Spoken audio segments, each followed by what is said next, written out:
ஆரியன் அப்படிங்கிற படத்த பார்த்தேன். அந்த படத்துல ஹீரோ வந்து விஷ்ணு விஷால். அத டைரக்ட் பண்றவர் பிரவீன். இப்ப இந்த படத்த பார்க்கும்போது நமக்கு பெரிய எக்ஸ்பெக்டேஷன்லாம் கிடையாது. ஒரு த்ரில்லர் மூவி அப்படின்னு மட்டும் தெரியும். சரி, இந்த படத்த பத்திய கதைக்கு போலாம். படத்துல வந்து பார்த்தீங்கன்னா, நமக்கு தெரிஞ்ச முகம் அப்படின்னா, பெரிய பெரிய கேரக்டர்லாம் கிடையாது. ஒண்ணு வந்து விஷ்ணு விஷால்.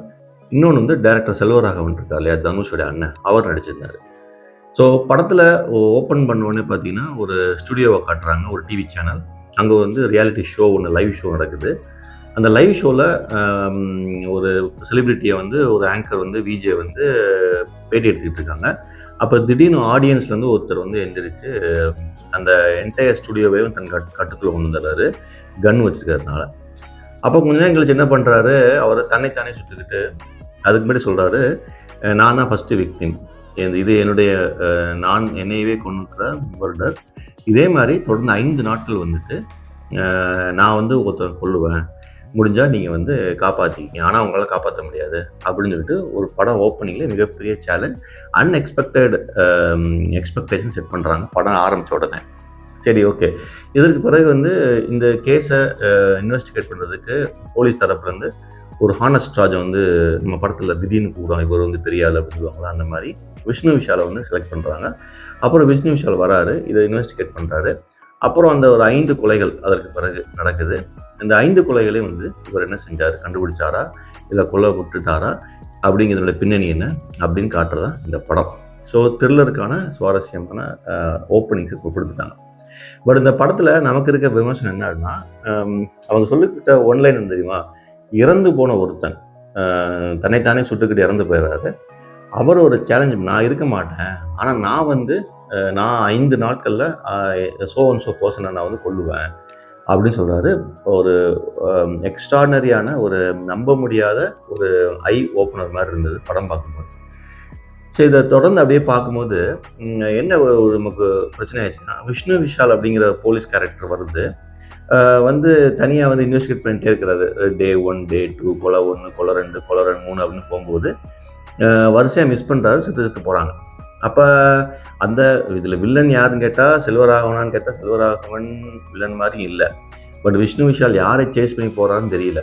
ஸோ ஒரு படத்துல பார்த்தீங்கன்னா, நம்ம சினிமேட்டிக் எப்பயுமே எப்படின்னா, 2 பேருக்கான ஒரு சண்டை, உரையாடல் இதுதான் நடக்கப் போகுது. ப்ளஸ் வந்து நம்ம நிஜ வாழ்க்கையில நம்மளால என்ன செய்ய முடியலையோ, நம்ம வருத்தப்படுற விஷயங்கள் எல்லாமே வந்து அங்க வந்து பிரதிபலிச்சு ஒரு சொல்யூஷன் தேடுற இடம் தான் வந்து அந்த இருட்டு அறை, அந்த திரை உலகமே வந்துட்டு. இதுல வந்துட்டு இவரு போறாரு, சேஸ் பண்றாரு, யார கொல்றாரு வைக்கன்னு தெரியவே இல்ல. கடைசில இந்த படத்த நியாயப்படுத்துறாங்க. ஏன் இவங்கலாம் கொல்லப்படுகிறார்கள்? எதற்காக கொல்லப்படுறாங்க? அவங்களோட பேக்ரவுண்ட் என்ன? அப்படின்னு சொல்லிட்டு ரொம்ப கடைசியில வருது.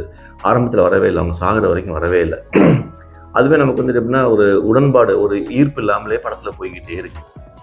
அப்ப என்ன சொல்றாரு, இந்த சமுதாயத்துல மிக முக்கியமானவர்கள்லாம் வந்து கண்டுக்கிறதே இல்ல. For example X military man, இந்த நர்சஸ், செவிலியர்கள், அப்புறம் வந்து இந்த இயற்கை சூழலுக்கான நிறைய போராட்டம் பண்ணுவாங்க என்ஜிஓஸு.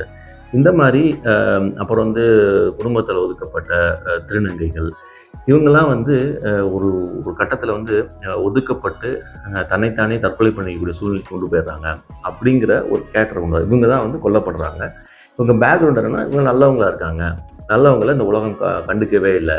ஸோ அவங்கலாம் வந்து சாகுற விளிம்புக்கு போன பிறகு நான் அவங்கள கொன்னுடுறேன். இப்ப இந்த உலகமே வந்து அவங்கள பத்தி பேசுது. உலகமே அவங்கள பத்தி தெரிஞ்சுக்குது. ஸோ கோயிங் ஃபார்வர்ட் வந்து இப்படி எல்லாம் பண்ணாதீங்க அப்படின்னு ஒரு மெசேஜ் வருது. கிளைமேக்ஸ் வந்து சத்தியமா சொல்றேன். என்னால ஆரம்பத்துல அந்த கதைய எடுத்துட்டு போன விதத்துலயும், கிளைமேக்ஸ்ல எப்படி முடிக்கும்போதும், இவங்களுக்கு சினிமாட்டிக்கே தெரியலையோ! சினிமா அப்படிங்கிறது என்னன்னா, என்ன சொல்லியிருக்கணும்? இதுவரைக்கும் தான் கதை. இப்ப நான் சொல்றேன் பாருங்க. என் பார்வை நான் என்ன எதிர்பார்த்தேன் அப்படின்னா, நீ எடுத்துட்டு வந்த நரேஷன்ஸ்லாம் ஓகே. ஆனா படத்துல வந்து செல்வராகவன் வந்து செத்து போயிட்டாருன்னு காட்டக்கூடாது. அதே மாரி இந்த 5 விக்டிம வந்து கொல்றாங்க இல்லையா? கொல்றாங்க. அப்ப ரீசன் சொல்றாங்க. திருப்பி அவங்க வந்து உயிரோட வரணும். ஸோ அப்ஜெக்டிவ் என்னன்னா, அவங்கள யாருமே வந்து கண்டுக்கல அப்படிங்கிறத நீ அவங்கள கண்டுக்க வைக்கணும். அதுதான் சினிமா. அவங்க கண்டுக்கவே இல்ல. ஆனா நல்லவங்கள கூட நான் கொன்னுட்டேங்கிறது எனக்கு உடன்பாடே என்னால டைஜஸ்ட் பண்ணிக்கவே முடியல. ஸோ எண்ட் ஆஃப் த மூவில. ஸோ இந்த இடத்துல தவறு பண்ணிட்டாங்க அப்படின்றது. மற்றபடி film taking, music, photography, method of taking, ஒரு டைரக்ஷனல் டச் இது எல்லாமே கரெக்டாக இருந்தது. ஆனால் இந்த மாதிரி ஒரு சின்ன சின்ன ஸ்க்ரீன் பிளே வந்து எண்டில் சொல்லும்போது யோசிக்காம விட்டாங்களோ அப்படின்னு தோணுது. பட் சினிமா சொல்கிறேன், சினிமா எப்பயுமே வந்து அந்த ஹீரோ ஏன் வந்து ஹீரோவை வந்து இவ்வளோ ஃபேன் ஃபாலோவர்ஸ் ஹீரோவை தூக்கி கொண்டாடுறாங்க அப்படின்னா, நான் செய்ய முடியாத ஒரு விஷயத்தை நான் நல்லவனாகவே இருப்பேன், என்னையவே வந்து யாரும் கண்டுக்க மாட்டாங்க. ஆனால் திரையில் என்னை மாதிரி ஒரு கேரக்டரை வந்து எல்லாரும் கண்டுக்கிறாங்க, எல்லாரும் வந்து புகழ்ந்து பேசுகிறாங்க போது அதைத்தான் பார்க்க துடிப்போம். என்னை மாதிரி ஒருத்தனை வந்துட்டு கண்டுக்கல, இக்னோர் பண்ணுது இந்த உலகம், அவனை வந்து கொல்ற மாதிரி, அவனுக்கு பனிஷ்மெண்ட் வந்து இறந்து போ அப்படின்னு சொல்கிறதெல்லாம் வந்து சினிமா தியரிக்கே வந்து ஒரு எகெயின்ஸ்டான ஒரு விஷயம். ஸோ இது எப்படி இந்த டைரக்டருக்கோ, இந்த ப்ரொடியூசருக்கோ, இந்த நடிகருக்கோ தெரியலேன்னு தெரியல. So cinema is all about winning தான், சக்ஸஸ் தான். அது அப்படின்னா ஒரு பாசிட்டிவ் நோட்டு, முடியாத விஷயத்தை செய்வது, தெரியாத விஷயம் தெரிஞ்சுக்கிறது அப்படிங்கிற ஒரு நோட்டு தானே ஒழிய, இங்கே ஆஸ் இட் இஸ் இங்கே நடக்கிறத அப்படியே காட்டுறது, இங்கே நல்லவங்கலாம் வந்து வாழ முடியாது, நல்லவனா செத்து தான் போகணும் அப்படிங்கிற நோட்டெல்லாம் வந்து எங்களுக்கு தெரியும். அது நீங்கள் சினிமாவில் காட்டுறதுக்கு தேவை கிடையாது. சரியா? இதை தவிர படம் பார்க்கலாம். பட் கிளைமேக்ஸ்லாம் வந்துட்டு உங்களுக்கு வந்து தெரில. சில பேருக்கு இது ஒத்துக்கலாம். நான் என்னால் ஒத்துக்க முடியல. தேங்க்யூ.